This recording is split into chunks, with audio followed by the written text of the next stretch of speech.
रमेश पोखरियाल निशंक जी के साथ हमारे पूर्व शिक्षा मंत्री और एक देश दुनिया के बड़े साहित्यकार लेखक गांव, जिसकी अभी हम चर्चा करेंगे आगे अपने वीडियो में। सर, ये क्या संकल्पना है लेखक गांव की और क्यों आपके मन में ये बात आई, हमें इसके बारे में बताएं। अटल बिहारी वाजपेयी जी ने एक बार एक पुस्तक का लोकार्पण करते हुए बहुत कष्ट महसूस किया था और उनकी आंखें डबडबाई थी जब उन्होंने कहा कि इस देश में लेखकों का सम्मान नहीं है। और उन्होंने कहा कि श्याम नारायण पांडे जी हों सहित तमाम लेखकों का नाम लेते हुए उन्होंने चर्चा की कि जिनके साहित्य को हम अपनी पीढ़ी को पढ़ाते हैं उस श्रेष्ठ लेखक की स्थिति ऐसी है कि जीवन के अंतिम क्षण जो है जानवरों की से भी बदतर उनकी स्थिति हुई। तो उन्होंने कहा था कि क्या कभी ऐसा कोई सोचेगा जब ऐसे लेखक जिन्होंने अपना पूरा जीवन लिखने में समर्पित किया हो, जीवन के अंतिम क्षण स्वाभिमान और सम्मानपूर्वक जी सकें और आबाद गति से लिख सकें। तो हमारे कुछ मित्रों ने उनकी इस पीड़ा को महसूस भी किया और ये मन में आया कि एक लेखकों का गांव होना चाहिए और ऐसा गांव कि जो ऐसे लोग हैं उनको लगेगा कि वो अकेले हैं, तो वो अकेला महसूस ना करके उनको लगेगा कि एक गांव ऐसा है जो उनका गांव है। जो नई पीढ़ी है उसको भी खड़ा करना है, नए लेखकों को, उनके मन के अंदर जो विचार हैं वो चाहे प्रकृति, संस्कृति, विज्ञान, पर्यावरण, विभिन्न विषयों पर वो लिख सके, उनके मन के अंदर जो उद्गार है वो उसको व्यक्त कर सके, बाहर निकल सके। तो इसलिए नई पीढ़ी को भी एक रचना धर्मिता के साथ कैसे वो जुड़ सकते हैं, आगे बढ़ सकते हैं, उनके लिए भी ये ऐसा स्थान होगा और देश और दुनिया के रचनाकार यहाँ पर आएंगे।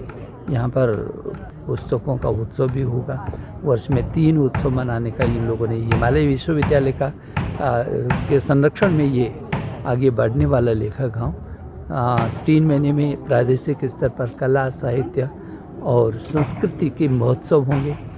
6 महीने में प्रदेश स्तर का 3 महीने में प्रदेश स्तर का, 6 महीने में राष्ट्रीय स्तर का और 1 वर्ष में अंतर्राष्ट्रीय स्तर का ऐसे महोत्सव मनाने का ये निर्णय लिया है। आज मुझे खुशी है कि लगभग 14-15 देशों के लोग यहाँ पर आए हैं और देश के कोने कोने से भी लोग यहाँ पर आए हैं। वो लेखक गांव से सब लोग जुड़ रहे हैं और इसकी गतिविधियाँ रचना की दिशा में आगे बढ़ेंगी, ऐसा मुझे आशा है। बहुत बहुत धन्यवाद आदरणीय निशंक जी और बहुत शुभकामनाएं। और देश दुनिया के साहित्यकार इस विषय के साथ, इस लेखक गांव के साथ जुड़ेंगे, ऐसा हमें भरोसा है। नमस्कार।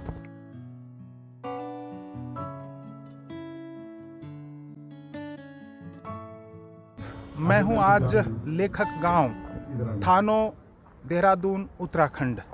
हाँ मित्रों, आपने बिल्कुल सही सुना, लेखक गांव। ये एक ऐसी संकल्पना है जो भारत ही नहीं समूचे विश्व में पहली ऐसी संकल्पना है, जहां पर लेखकों को ध्यान में रखकर एक गांव बसाने की ये परिकल्पना की गई है। ये सारी परिकल्पना उत्तराखंड के पूर्व मुख्यमंत्री और भारत सरकार के यशस्वी शिक्षा मंत्री रहे आदरणीय डॉक्टर रमेश पोखरियाल निशंक जी की है। जी हाँ मित्रों, क्योंकि निशंक जी एक राजनीतिक व्यक्तित्व के साथ साथ एक बड़े साहित्यकार हैं। आपकी लगभग 108 रचनाएं प्रकाशित हो चुकी हैं। आप कहानीकार हैं, उपन्यासकार हैं, आपकी यात्रा वृत्तांत हैं, अनेक विधाओं में आप लिख रहे हैं। एक साहित्यकार, एक रचनाकार ही एक लेखक की परेशानियों को, एक लेखक के वातावरण उसको क्या चाहिए, इन बातों को समझ सकता है। इसी बात को ध्यान में रखकर इस लेखक गांव की परिकल्पना की गई है। आप मेरे इधर देख सकते हैं, ये लेखकों के रहने के लिए कॉटेज, यानी वो कैसे एक अच्छे वातावरण में यहाँ रहें और सृजन कर सकें। लगभग 10 कॉटेज बनकर तैयार हो गई हैं। इधर आप देखेंगे ये सारा अभी खुला मैदान, वहाँ तक का ये क्षेत्र है। इसमें सभागार बनेंगे, छोटे गोष्ठी कक्ष बनेंगे और लेखक किस प्रकार से स्वाध्याय कर सकें, अच्छा चिंतन कर सकें, ये सारे प्रयास हैं। अब ये भोजन कक्ष और एक कार्यक्रमों के लिए ये मल्टीपर्पज़ कक्ष बनकर तैयार हो गया है। यहाँ पर ये सारी योजना आकार ले रही है। आदरणीय निशंक जी आप देख सकते हैं, यहीं पर हैं। आज हम देश दुनिया से यहाँ लगभग 40 साहित्यकार, 40 विद्वान आज यहाँ इकट्ठा हुए हैं। आदरणीय निशंक जी ने आज इस स्थान के बारे में देश दुनिया को पहली बार एक गोष्ठी के माध्यम से, एक सभा के माध्यम से संबोधित किया है। एक तरह से लोगों का आह्वान किया है कि आप लेखक गांव जैसी संकल्पना के बारे में सोचिए, विचार कीजिए। क्यों यह आज आवश्यक है?